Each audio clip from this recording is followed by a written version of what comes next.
दोस्तों, आप लोगों को ना एक सिचुएशन देता हूं मैं। आप लोग इसका जवाब देना मुझे। मान लो आपके सामने ना कोई घटना हो जाए, कोई क्रिमिनल आ जाए, तो इस केस में आप क्या करोगे? पुलिस को बुलाओगे? यही करोगे ना। लेकिन अगर आप खुद पुलिस वाले हो तो आप क्या करोगे? आपका जवाब आई एम श्योर यही होगा कि भाई एक्शन लेंगे। और क्या करेंगे? पुलिस वाला हूं, अपना कुछ तो दिमाग लगाऊंगा, कुछ तो एक्शन लूंगा, कुछ तो अपनी पावर दिखाऊंगा। लेकिन देखो, टीवी सीरियल के अंदर ना ऐसा कुछ होता नहीं है। अभी यहां पर सीरियल मन्नत भी कुछ ऐसा ही चल रहा है। अब precap, behind the scene, promo इतने सारे आउट हो चुके हैं कि अपकमिंग एपिसोड में क्या कुछ कैसे होगा ये आपको अच्छी तरीके से पता है।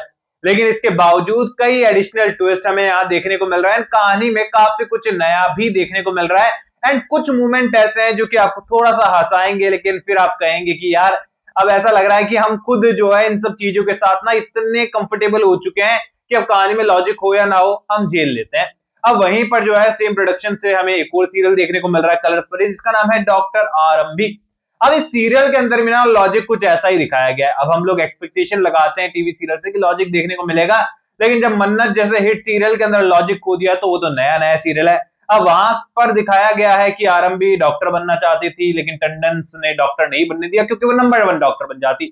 अभी भाई साहब, यहाँ दुनिया जहान में से रोज कितने ही डॉक्टर पास आउट होते हैं, हर साल कितने डॉक्टर निकलते हैं, क्या हर कोई टॉप का डॉक्टर बन जाता है? और क्या एक डॉक्टर को बनने से रोकने के लिए दूसरे डॉक्टर उससे शादी कर लेते हैं? ऐसा तो कभी होता ही नहीं है। और यहाँ पर एक कॉस्मेटिक सर्जन है और दूसरा दूसरे तरीके का सर्जन है, तो दोनों की फील्ड ही अलग अलग हो जाती है, तो कंपटीशन का सवाल ही नहीं उठता।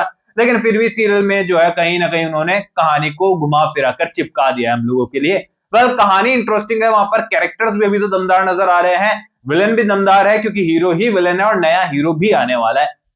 तो शो की अगर प्रॉपर अपडेट चाहिए आप लोगों को तो कमेंट सेक्शन में बताना, मैं ट्राई करूंगा कि आरंभी की अपडेट भी आप लोगों के लिए लेकर आऊं, क्योंकि मुझे तो इंटरेस्टिंग लग रहा है देखो वो सीरियल। अब बात कर लेते हैं हम लोग मन्नत के बारे में। तो अपकमिंग एपिसोड के अंदर ना बढ़िया डांस नाच गाना आप ऑलरेडी देख चुके हैं। अपकमिंग एपिसोड के अंदर ऐश्वर्या राय सिंह भागते भूगते यहाँ पर पूरी तरीके से आ जाने वाली है सभी लोगों के सामने। अब यहाँ पर जब मन्नत देखने वाली है कि आग से बचने के लिए जो औरत भागते हुए आई है कोई और नहीं, ऐश्वर्या राय सिंह है। और विक्रांत सर ने पता नहीं इसको घर में क्यों रख रखा है। अब विक्रांत, बाकी सब लोग कहने वाले कि ऐश्वर्या राय सिंह नहीं, आरजू बजाज है। अब यहाँ पर विक्रांत बेवकूफ था, ठीक है।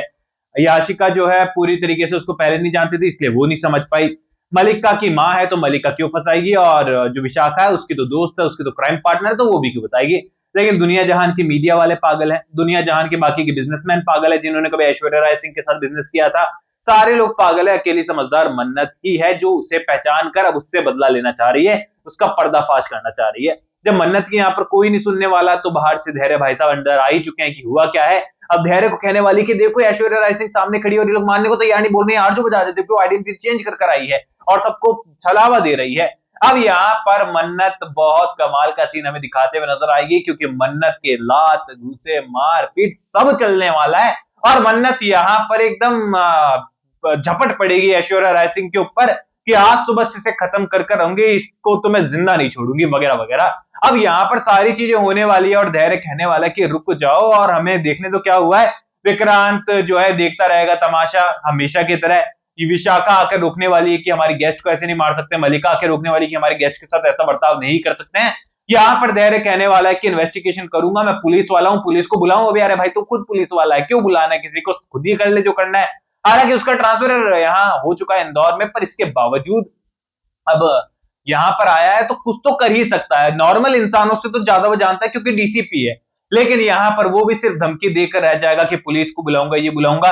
अब इस सिचुएशन में ना इन्वेस्टिगेशन शुरू होनी चाहिए थी कि धैर्य ने इन्वेस्टिगेशन शुरू कर दी कि कैसे क्या कुछ हुआ था। और ऐसा होगा भी, बड़ी ये इन्वेस्टिगेशन ना बड़ी कमजोर सी होने वाली है। ऐसा इसीलिए क्योंकि जब तक वो लोग इस बारे में जांच वांच करेंगे, ऐश्वर्या राय सिंह आरजू बजाज होने का सबूत पेश कर देगी, अपना पासपोर्ट दिखा देगी, अपनी फेक आइडेंटिटी दिखा देगी। यानी कि इंटरनेशनल लेवल पर ऐसे डॉक्यूमेंट्स उसने रेडी कर रखे हैं कि उसने दुनिया जहान को बेवकूफ बना रखा है। भारत में रह रही है वो, इंडिया में रह रही है, इंडिया वालों को बेवकूफ बनाया, लंदन में रह रही है तो उनको भी बेवकूफ बनाया है। और एयरपोर्ट की जो अथॉरिटी सिक्योरिटी सब होती है, सब बेवकूफ है। डीसीपी साहब बेवकूफ है, ये धैर्य भाई साहब को तो बेवकूफ साबित कर रखा है, तो सब बेवकूफ है, समझदार सिर्फ एक ऐश्वर्या राय सिंह उर्फ आरजू बजाज उर्फ सोनिया खन्ना।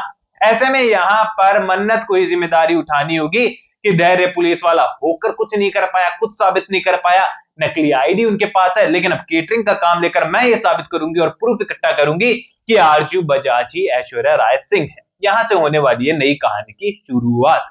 अब इस कहानी में आप देखोगे ना तो लॉजिक नाम का कोई पॉइंट नहीं है, दूर दूर तक कहीं लॉजिक नहीं है, क्योंकि यहां पर भाई जब चेहरा सामने है, आदमी सामने है, सेम लोकेशन पर अगर सेम टू सेम फेस वाला इंसान आकर सेम टू सेम वही काम कर रहा है जो पहले किया करती थी ऐश्वर्या राय सिंह, तो यहां पर शक का सवाल ही नहीं उठता। और मैं सोच रहा हूं विक्रांत के कैरेक्टर को सीरियल के मेकर्स ने इतने बड़े ब्लाइंड स्पॉट पर खड़ा कैसे कर दिया। मतलब ये पॉइंट तो बिल्कुल पकड़ में आने वाला पॉइंट है कि विक्रांत क्यों नहीं विश्वास कर पा रहा। विक्रांत को मान लो रिश्तों में कंफ्यूजन होता है, उसको कंफ्यूजन था कि नीतू माँ ने क्या किया, रोनी ने क्या किया, वगैरह वगैरह, लेकिन इस पॉइंट पर तो उसे किसी भी तरीके का जो है कंफ्यूजन होना ही नहीं चाहिए था। यहां तो वो समझदारी से रिएक्ट कर सकता था। सीरियल के मेकर्स को थोड़ा दिमाग लगाकर यहां कुछ ऐड करना चाहिए था। ये विक्रांत के लिए बहुत बड़ा पॉइंट छोड़ दिया उन्होंने कि विक्रांत क्यों नहीं समझने की कोशिश कर रहा है इस चीज को। अब यहां पर जब आइडेंटिटी वगैरह सामने आ जाएगी तो इन शॉर्ट मैं ये कहूं कि पहली बार में एक बार फिर से जब वो फिर से टकराए 7 साल बाद, तो ऐश्वर्या राय सिंह आरजू बजाज बनकर भी जीत गई है मन्नत से, विक्रांत से और बाकी सब लोगों से। और ये जो मारपीट वाला सीन है वो हमेशा के लिए आप लोगों को जो है कड़वा जहर पिलाने से पहले हल्की सी मिठास देने वाला काम था कि आप लोग खुश हो जाएं कि मन्नत ने तो ये कर दिया वो कर दिया, ताकि बाद में जब मन्नत को मुंह की खानी पड़े तो आप लोग शांति से एक्सेप्ट कर ले। अब यहां पर कहानी आगे बढ़ते हुए नजर आएगी, सेम पैटर्न पर कहानी आगे बढ़ रही है। इवेंट होने वाला है सलूजा हाउस के अंदर, सलूजा हाउस हाउसफुल हो चुका है। यहां पर मन्नत को केटरिंग का काम करना है तो उसके बाकी फैमिली मेंबर्स भी वहां पर नजर आएंगे और सभी लोग एक फ्रेम में होने वाले हैं, जहां पर कहानी होली स्पेशल की ओर बढ़ती चली जाएगी। तो आप लोग मुझे अब कमेंट सेक्शन में बताओ कि सीरियल के अपकमिंग एपिसोड के लिए आप लोग कितने एक्साइटेड हैं एंड आपको क्या लगता है कि सीरियल के मेकर्स मन्नत को बड़ी बड़ी बड़ी बड़ी हार दिलाने के बाद छोटे छोटे छोटे मोमेंट्स आप लोगों के लिए दिखा देंगे, तो क्या आप उसे कवर अप कर सीरियल को पूरा सपोर्ट करेंगे, यही 13 14 15 नंबर की टीआरपी पर रखेंगे या ऊपर ले जाएंगे या फिर क्विट कर देंगे? बताइए कमेंट सेक्शन में। कोई भी सवाल है तो शेयर कर सकते हैं, सपोर्ट कर सकते हैं इंस्टाग्राम पर भी, लिंक डिस्क्रिप्शन में यूजर नेम नजर आ रहा है। सब्सक्राइब कर दीजिए चैनल नो स्क्रिप्ट को। मैं मिलूंगा आप सभी लोगों से अगले वीडियो में, जब तक के लिए बहुत बहुत धन्यवाद।